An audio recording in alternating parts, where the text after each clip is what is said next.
So we're at the hospital now. They think Austin might have possibly had a seizure. He seems to be doing better now. So sad. So scary. Like the scariest thing that I've ever had happen to me. Me too.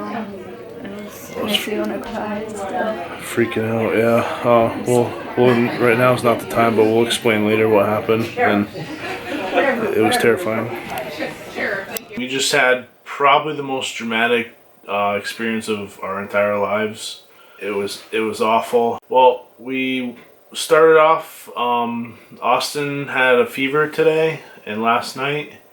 So being Saturday, we brought him to urgent care, and when we were there, they told us that he had an ear infection.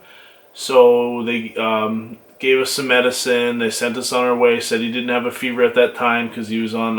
We gave him some Advil earlier, or ibuprofen, I should say.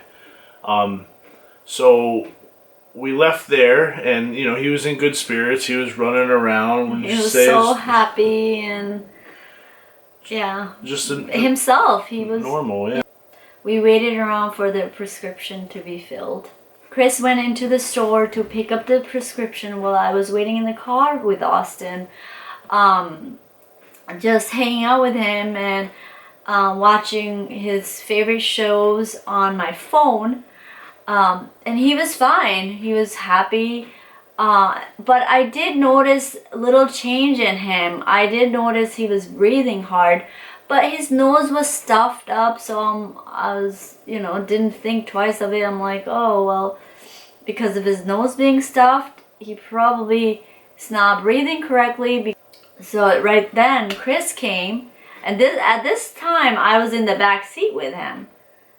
So I moved to the front seat, and then you had to go back in, exchange something. So I stayed in the front seat. And he was fine when Chris came. Yeah, he's back. Looking at me. He was happy. It's just the normal Austin. And from there, we were getting medicine ready because he was due for some more ibuprofen. And I looked back, and he's just.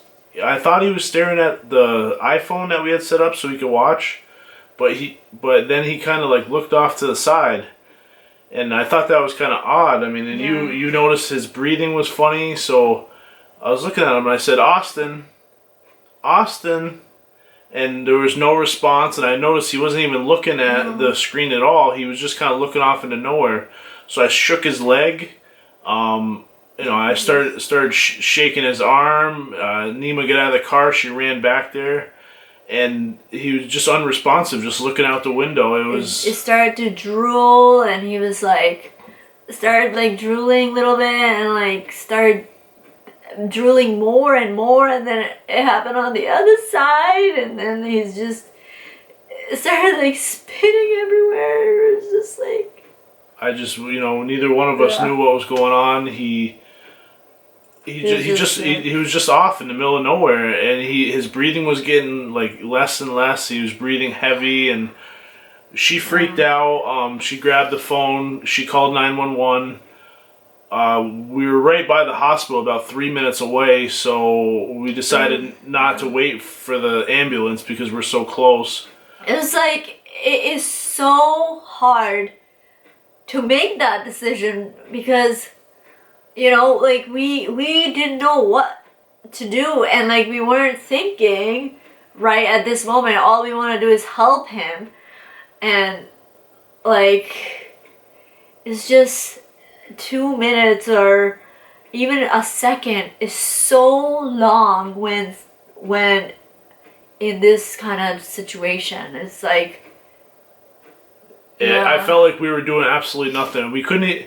We told them we wanted an ambulance, and I just decided we can't wait for them. We're so close to the hospital, so we drove there. It was the GPS literally said 3 minutes away, so we got there. We were talking to 911 the whole way there, and they said to meet us there. And we ended up showing up at the wrong entrance to the hospital because it's not the hospital by our house really.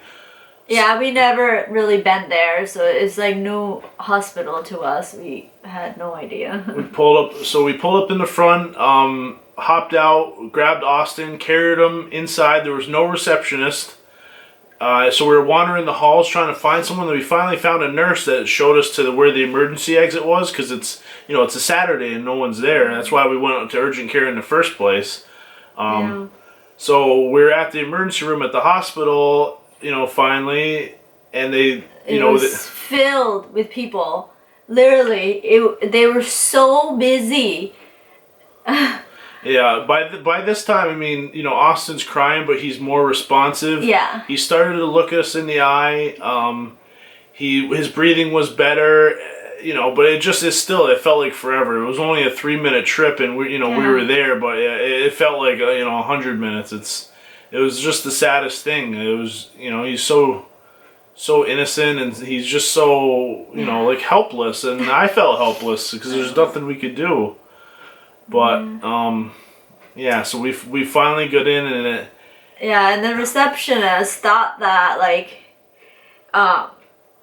he had high fever, so I think she just heard us say that this morning he had a fever, so she thought we were bringing him for fever, so she's like she told us to wait among with all these other people.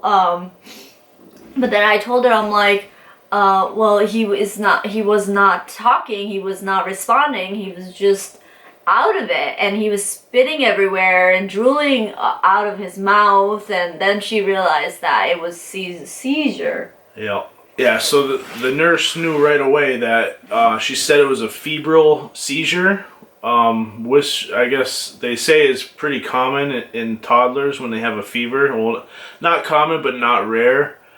It was absolutely the most scariest thing I've ever been through, and would never want to again. But they reassure us that he's okay, and that they took us in after when they realized what it was, and they checked him out, monitored him.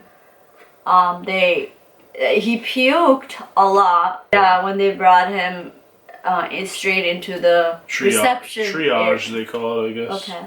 When they first take you in. Yeah. So he's puking, and we still don't know what's wrong until she says the seizure, and we're thinking seizure, that just sounds awful, especially from fever. You're thinking brain damage, or you don't know what's going on in your mind. Obviously it plays the worst scenario possible. So. And I was freaking out and crying an entire time, sobbing, and I just I lost it. And then after 2 hours later, we saw the doctor finally. Yeah, I mean the nurses were great, and everyone was so helpful. They really helped us through it, because it's hard. It's hard to think about that stuff, and it's everybody hard coming to worry. And checking up on us, checking up on Austin. He was hooked to machine to make sure his heart is okay. Everything is fine. I think they realized that at this moment in time that he was alert. He started being himself a little bit. I mean, he was still cranky and crying, but he wasn't out of it or anything. So I think they monitored his oxygen level and his heart rate. His heart rate was high, but they said it could be either from fever or stress, or whatever the case is. But yeah, it was just absolutely the craziest experience of I've ever could even imagine. It's so scary to see your little baby just suffering, he's and so happy all the time, and it's just it was just crazy. We had quite an evening. The most important thing is Austin is okay now. He's okay. I mean, he still has the ear infection, and we got medicine for that. That's how it really all came. Because of the high fever from it. Infection. They said that he probably had fever all day. It's weird thing is like we went to the urgent care. They said he has no fever. So it was just like it was what, like maybe half hour probably tops sitting in the CVS parking lot waiting for it to get filled. And then this happens. I mean, they just told us it was he was good. He was fine. He was fine. And it's everything. just so out of the blue, and we're just we were shocked and like unexpected, and like how could this be happening right now? It's just. Well. And good thing, thank God that we were closer to the hospital and like. Yeah. So close. We couldn't have been more closer than we were. I don't know how that happened. And we didn't drive home or anything after the urgent care.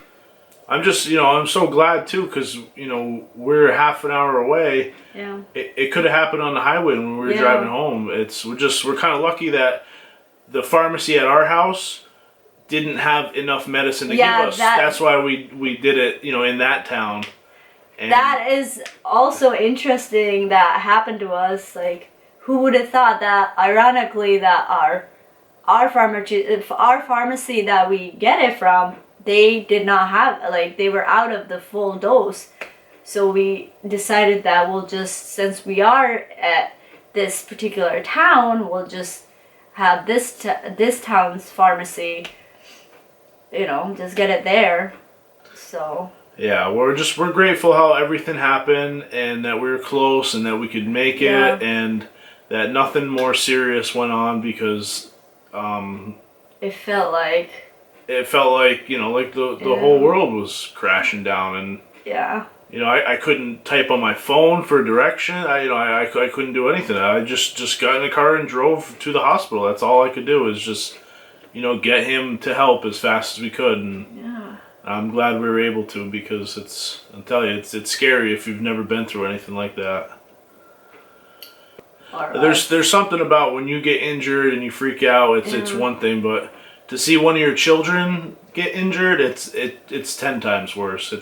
You just feel helpless and. I just didn't know what what was going on. Like I didn't know it was a seizure did not come to my head. It's like that was happening and I'm like, what is going on? Like what to do? Oh my God, is he gonna make it or not? It was just like, it was super scary. It's just. Well, so we wanted to share that with you. This is our night. We had a other vlog planned, but 2 a.m. here, so that's it. That's our story for the night. Just make sure if you have kids, just hug them, and I'm sure you guys do that, but just love them and never take them for granted and always, even though no matter how much trouble they gave you, they're precious, always forever. Yep.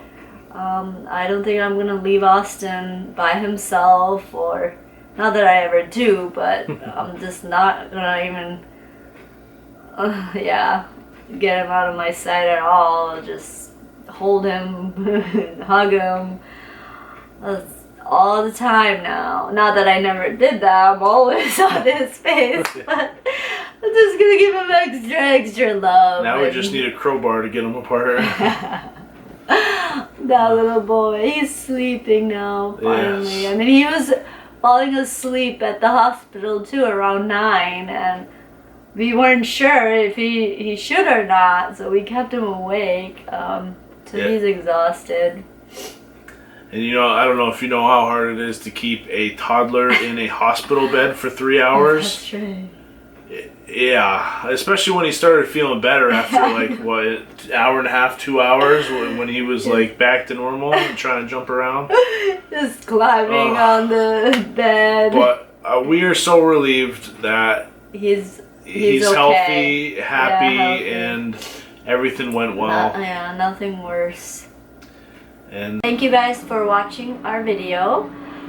and if you guys have any stories that are similar to this, or also the febrile seizures, or anything that you want to share, we'd love to hear your comments. And thank you for your support, and especially in rough times. Yeah, and happy times, regular times. I'm definitely happier now. I know. I was a mess earlier, but it's so hard to see him in that condition. Truly. So thanks again, and we'll see you guys tomorrow. Bye. Bye.